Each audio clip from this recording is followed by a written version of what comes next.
ጤና ይስጥልን ክቡራን ተመልካቾቻችን፣ ከመሃል ሚዲያ የምሽት ዜናዎችን ይዘን ቀርበናል። በቅድሚያም አበይት ነጥቦችን ነው። በትግራይ ለወራት የቆየው አለመግባባት ተባብሶ አንጃ ቡድን በታጠቁ ኃይሎች በመታገዝ የአስተዳደር ተቋማትንና መገናኛ ብዙሃን እየተቆጣጠረ መሆኑ ተሰማ።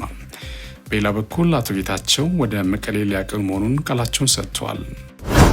ይህ በእንዲህ እንዳለ የተለያዩ ሀገራት ወደ ክልል የጉዞ እገዳ እያደረጉ መሆኑን ለማወቅ ተችሏል። የተለያዩ ሀገራት ኤምባሲዎችና የአውሮፓ ህብረት ልዑክ በኢትዮጵያ ሰሜናዊ ክፍል ባለው ውጥረት ዙሪያ የጋራ መግለጫ አወጡ። ከእጮኛው ቀነኒ አዱኛ ሞት ጋር በተያያዘ ከ2 ቀናት በፊት በቁጥጥር ስር የዋለው ሙዚቀኛው አንዱዓለም ጎሳ ፍርድ ቤት ቀረበ። ከውጭ ቭላዲሚር ፑቲን በአሜሪካ የቀረበው የ30 ቀን የተኩስ አቁም ስምምነት ሀሳብ በመርህ ደረጃ እንደሚቀበሉት ገለጹ። ክቡራን ተመልካቾቻችን፣ ከመሃል ሚዲያ እነዚህና ሌሎችንም ዜናዎች ይዘን እንመለሳለን። ዩቲዩብ ቻናሉን ሰብስክራይብ እንዲሁም ይዘቱን ላይክና ሼር በማድረግ የመሃል ሚዲያ ቤተሰብ እንድትሆኑ በአክብሮት እንጋብዛለን። አብራችሁ ነው።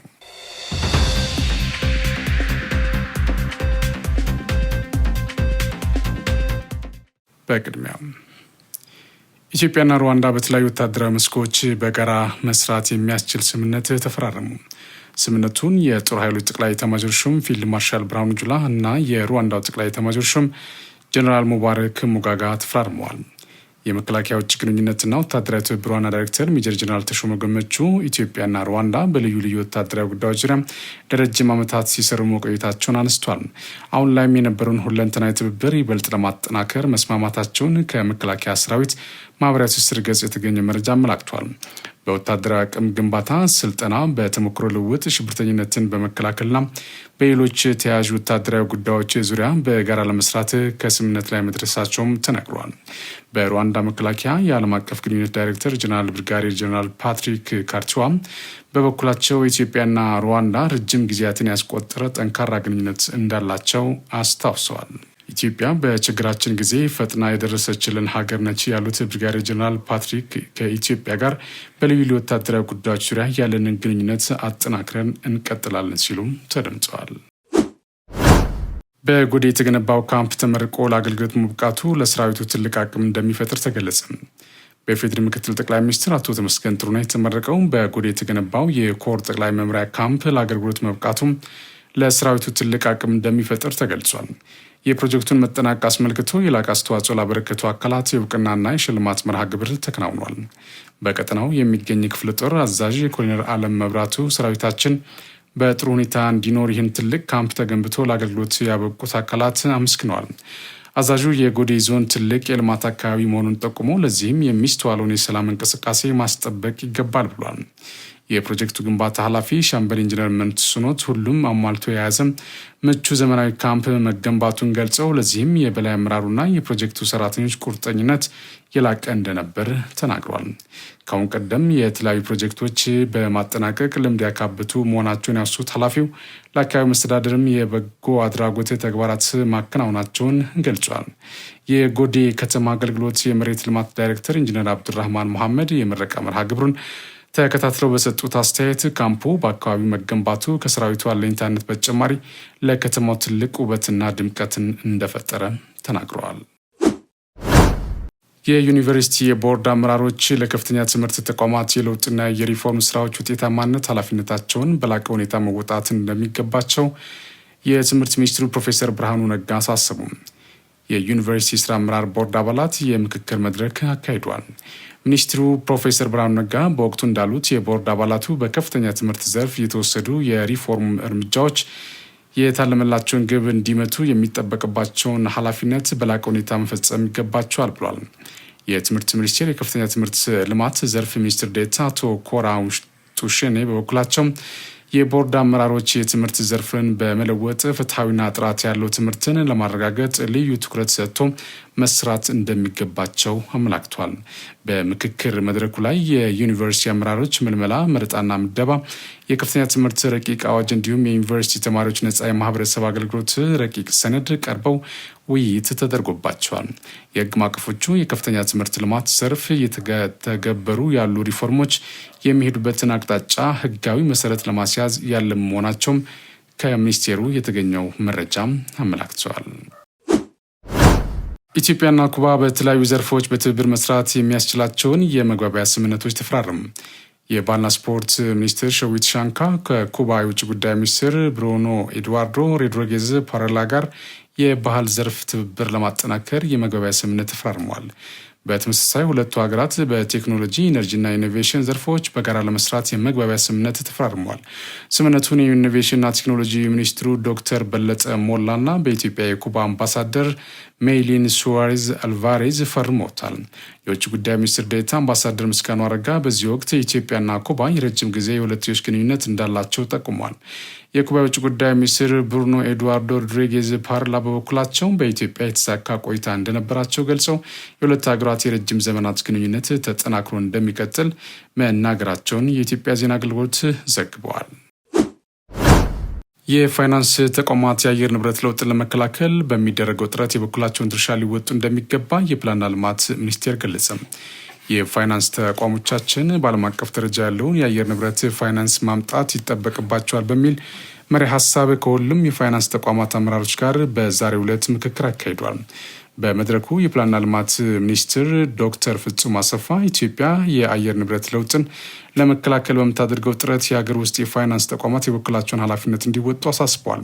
መንግስት የአየር ንብረት ለውጥ መቋቋም የሚያስችል ተጨባጭ ተግባር እያከናወነ ይገኛል ያሉት ሚኒስትሯ ላለፉት 6 ዓመታት በውጤት የተጓዘውን የአረንጓዴ አሻራ አንስተዋል። የልማት ትሩፋትና የበጋ ስንዴ ምርት ውጤታማ ስራ የተከናወነባቸው ዘርፎች መሆናቸው ለአብነት መጥቀሳቸውን የሚኒስቴር መረጃ አመላክተዋል። የአሜሪካ፣ የዩናይትድ ኪንግደም፣ የኒውዚላንድ፣ የጃፓን፣ የኖርዌይ፣ የቤልጅየም፣ የቡልጋሪያ፣ ቼክ ሪፐብሊክ፣ የዴንማርክ፣ ጀርመን፣ አየርላንድ፣ ግሪክ፣ ስፔን፣ ፈረንሳይ፣ ጣሊያን፣ ሉክሰምበርግ፣ ሃንጋሪ፣ ኔዘርላንድስ፣ ኦስትሪያ፣ ፖርቹጋል፣ ሮማኒያ፣ ስሎቬኒያ፣ ፊንላንድ፣ ስዊድን ኤምባሲዎችና የአውሮፓ ህብረት ልዑክ በኢትዮጵያ የጋራ መግለጫ ወጥቷል። በዚህ መግለጫቸውም በሰሜን ኢትዮጵያ የተከሰቱ ያሉ ለውጦችን፣ ሁኔታዎችንና እየተባበሰ ያለውን ውጥረት በትኩረት እየተከታተሉት እንደሚገኙ ገልጿል።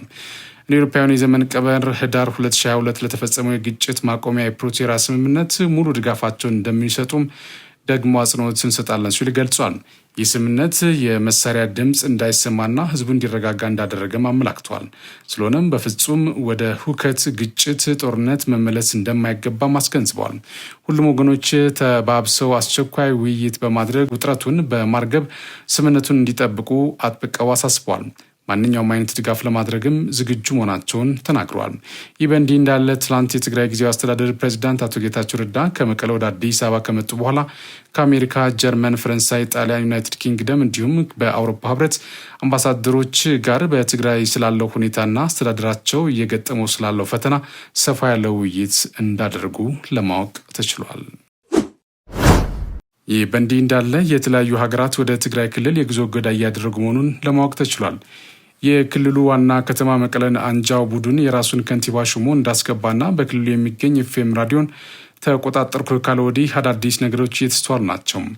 በዚህም በህወሓት መካከል በተፈጠረው አለመግባባት መንግስት በማፍረስና ትርምስ በመፍጠር ምክንያት ፈረንሳይ ምንም አይነት ቱሪስት ወደ ትግራይ ክልል ጉዞ እንዳያደርግ አግዳለች። በትግራይ ክልል የሚገኙ ከተሞች በአንጃ ቡድን መፈንቅለ መንግስት መፈጸሙን ተከትሎ አሁን ላይ ህዝቡ ገንዘብ ለማውጣት ባንኮችን እንዳጨናነቀ ከስፍራው መረጃው የላኩልን ምንጮቻችን አመላክተዋል። በትግራይ በህወሓት አመራሮች መካከል ለወራት የቆየው አለመግባባት ተባብሶ አንደኛ ወገን በታጠቁ ኃይሎች በመታገዝ የአስተዳደር ተቋማትን እየተቆጣጠረ እንደሚገኝ ተገለጸ። የክልሉ ጊዜያዊ አስተዳደር ፕሬዚዳንት አቶ ጌታቸው ረዳ የህወሓት ሊቀመንበር ደብረጽዮን ገብረ ሚካኤል የሚመሩት ቡድን እየወሰደ ያለው እርምጃን እብደት በማለት ድርጊቱን ክልሉን ወደ አደገኛ ሁኔታ ሊወስደው ይችላል ሲሉ እያስጠነቀቁ ነው። ባለፉት ቀናት የተባባሰውን ሁኔታ ተከትሎ አቶ ጌታቸው ረዳ በአሁኑ ጊዜ የት እንዳሉ፣ ወደ መቀሌስ መቼ እንደሚመለሱ የፌዴራል መንግስትን ድጋፍ ስለመጠየቃቸው፣ አስተዳደራቸው በክልሉ ውስጥ ስላለው የመቆጣጠር አቅም የቢቢሲ ኒውስ ባልደረባ ካትሪን ባይሮ ሃንጋ ጋር ቆይታ አድርጓል። አቶ ጌታቸው በአሁኑ ወቅት በትግራይ ክልል ስለተከሰተው ቀውስ መልስ በመስጠት ጀምሯል።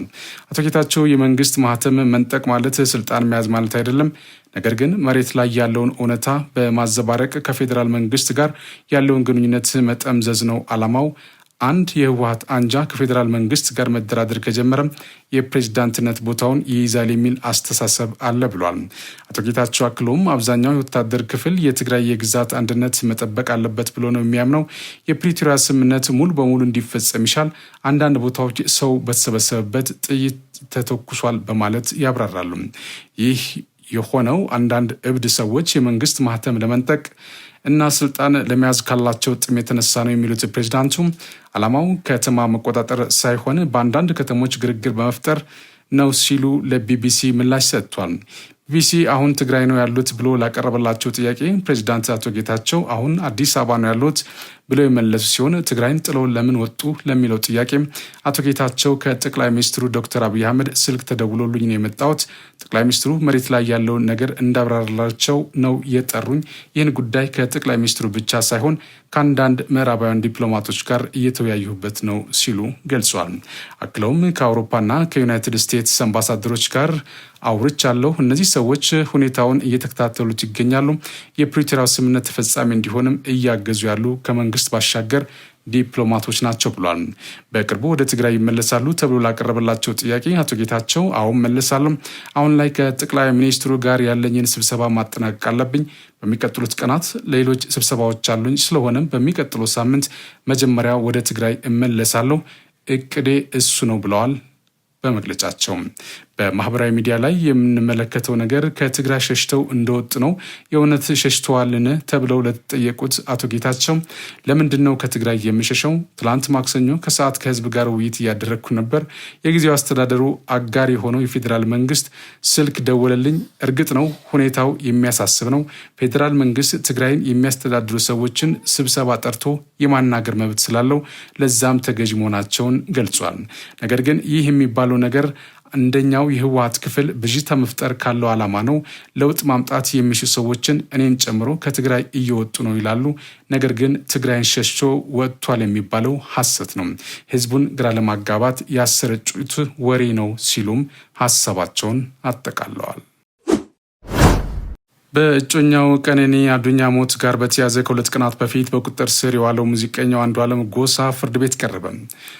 አንዱዓለም በግድያ ተጠርጥሮ ዛሬ መጋቢት 4 2017 ዓ.ም አራዳ በሚገኘው የፌዴራል ፍርድ ቤት መቅረቡን የድምፃዊው ጠበቃ ሊበን አብዲ ተናግሯል። ዛሬ የዋለው ችሎት አንዱዓለም በዋስትና እንዲወጣ የቀረበውን ጥያቄ በነፍስ ግድያ የተጠረጠረ በመሆኑ ውድቅ እንዳደረገም ጠበቃው አስረድቷል። ሞዴል እንዲሁም የማስታወቂያ ባለሙያ የሆነችው ቀነኒ አዱኛ መጋቢት 1 2017 ዓ.ም ሌሊት 10 ሰዓት አካባቢ ከእጮኛዋ ጋር ከሚኖርበት ውዳሴ ከተሰኘው ህንፃ 5ኛ ፎቅ በረንዳ ላይ ለጊዜው ምክንያቱ ባልታወቀ ሁኔታ መውደቋ ለህልፈቷ ምክንያት መሆኑን ፖሊስ አመላክቷል። ፖሊስ ይህንን ካለ በኋላ ማክሰኞ ዕለት መጀመሪያ ላይ እጮኛዋ ተጠርጥሮ ለምርመራ መያዙን አስታውቆ ነበር። በዛሬው ችሎት ቀነኒ መጋቢት 1 ቀን ሌሊት 10 ሰዓት ገደማ ከምትኖርበት አፓርታማ 5ኛ ፎቅ ላይ ወድቃ ህይወቷ ማለፉን ፖሊስ አስረድቷል። ከሱ ጋር ስለምትኖር ጠርጥረን አስረነዋል ሲል ፖሊስ ደንበኛቸውን በቁጥጥር ስር ያዋለበትን ምክንያት መናገሩን ጠበቃው ገልጿል። ምርመራ ለማድረግ 14 ቀናት የጠየቀው ፖሊስ እስካሁን ድረስ አሻራ ማንሳትና የአስከሬን ምርመራ ማድረግ እንዲሁም የሰው ማስረጃ ማሰባሰብ ላይ እንዳለ ለፍርድ ቤት አስረድቷል። አሁን ለምርመራው ፎቶግራፎችን ከመዝገቡ ጋር ለማያያዝ የሰዎችን ምስክርነት ለመሰብሰብና የአስከሬን ምርመራ ውጤት እስኪመጣ ድረስ ምርመራ ለማድረግ 14 ቀናት እንጠይቃለን ብሏል። ይህ በእንዲህ እንዳለ የድምፃዊ አንዱዓለም ጠበቃ የፖሊስን ጥርጣሬ በዚህ ችሎት መቃወማቸውን ገልጿል። በመካከላቸው ምንም ችግር አልነበረም። በዚያን ቀንም በሰላም ውለዋል። እርሷ ፎቶ ስትነሳም እርሱም ከጓደኞች ጋር ለኮንሰርት ሲዘጋጅ ነበር። ወደ ቤት ሲገቡም በመካከላቸው ምንም ጸብ አልነበረም። ጾም ወይም በክርስቲያኖች ዘንድ የሚጾመው የሁዳዴ ጾም ከተፈታ በኋላ ሽምግልና ልኮ ለመጋባት ተስማምተው ዝግጅት ላይ ነበሩ ብሏል።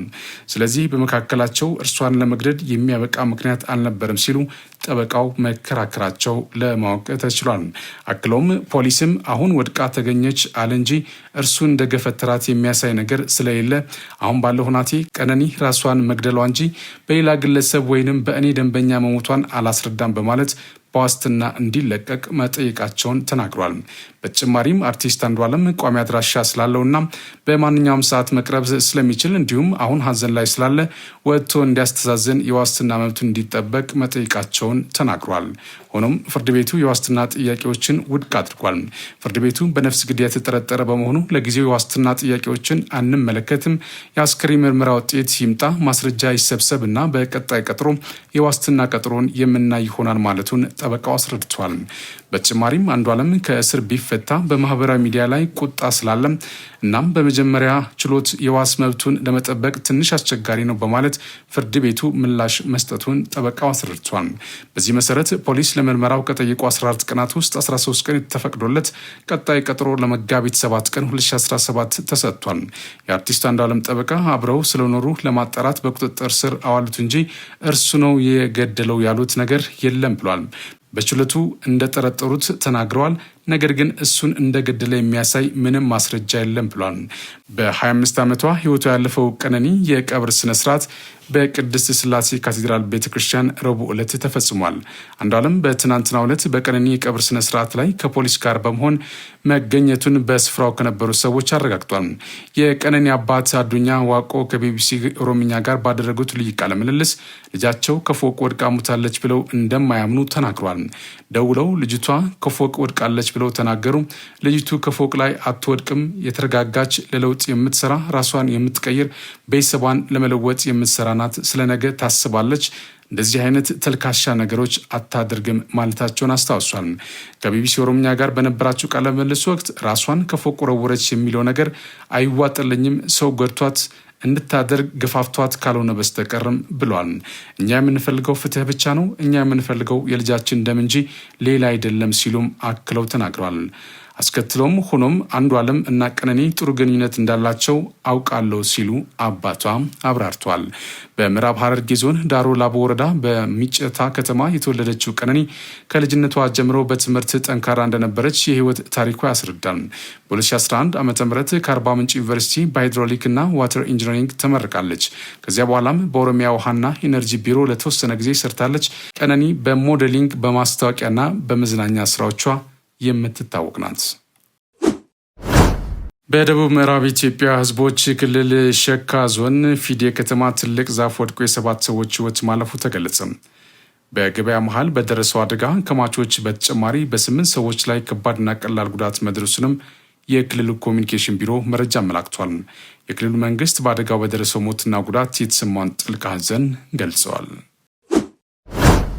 በደቡብ ኢትዮጵያ ክልል ወላይታ ዞን ብሎሶ ቦምቤ ወረዳ አንዲት እናት 3 ሴት ልጆቿን በአንድ ጊዜ በሰላም መገላገል ችላለች። ነዋሪነታቸው በወረዳው የጋሞ ዋልና ቀበሌ የሆኑት ወይዘሮ አሰፈረች አላሆ በወረዳው የቦምቤ መጀመሪያ ደረጃ ሆስፒታል ነው በአንድ ጊዜ 3 ሴት ልጆች በሰላም የተገላገሉት። የቦምቤ መጀመሪያ ደረጃ ሆስፒታል ሜዲካል ዳይሬክተር ዶክተር አብይ ላንቴጌ እንደገለጹት ወይዘሮዋ 3 ሴት ልጆቿን ያለ አንዳች ችግር በምጥ መውለዳቸውን ገልጿል። በአሁኑ ሰዓት እናትም ልጆቿም በጥሩ ጤንነት ላይ እንደሚገኙ ሜዲካል ዳይሬክተሩ ተናግሯል። ፈጣሪ በሰራው ትክክል ነው ያሉት ወይዘሮ አሰፈረች እስካሁን ድረስ በተለያየ መንገድ ከእኔ ሳይርቁ ሲያግዙኝ ለቆዩት የሆስፒታሉ የጤና ባለሙያዎችን ምስጋና ይድረሳቸው ሲሉ መልእክታቸውን አስተላልፈዋል። በመጨረሻም ቭላድሚር ፑቲን በአሜሪካ የቀረበውን የ30 ቀን የተኩስ አቁም ስምምነት ሀሳብ በመርህ ደረጃ እንደሚቀበሉት ገለጹ። ፑቲን ለጋዜጠኞች በሰጡት መግለጫ ዘላቂ ሰላምን ማምጣትና የዚህ ቀውስ መንስኤዎች ማስወገድ አለብን ሲሉ ተናግሯል። ጠምን ለማቆም በአሜሪካ በተቀረበው ሀሳብ እንስማማለን፣ ሀሳቡ ትክክል ነው፣ እንደግፈዋለን ሲሉም ነው በመግለጫቸው ያነሱት። በዩክሬን ውስጥ ጦርነት ማብቃት አለበት ያሉት ፑቲን የተኩስ አቁም ሀሳብ ጥሩ ነው፣ ሙሉ በሙሉ እንደግፋለን፣ ነገር ግን ከአሜሪካ ጋር ልንወያይባቸው የሚገቡ ጉዳዮች አሉ ሲሉም ተናግሯል። ከአውሮፓውያኑ የካቲት 2022 አነስቶ በሩሲያና በዩክሬን በተቀሰቀሰው ግጭት በመቶ ሺዎች የሚቆጠሩ ሰዎች ለሞትና ለአካል ጉዳት ተዳርጓል። በሚሊዮን የሚቆጠሩ ሰዎች ከቀያቸው ተፈናቅሏል፣ ከተሞች ወደ ፍርስራሽነት ተቀይረዋል ሲል ሮይተርስ በዘገባው አስታውሰዋል። ክቡራን ተመልካቾቻችን ከመሃል ሚዲያ ለሰዓቱ ያዝናቸው ዜናዎች እነዚህ ነበሩ። ቅርጭቶች ይቀጥላሉ። በእኔ በኩል ጨርሻለሁ። በያላችሁበት ሰላም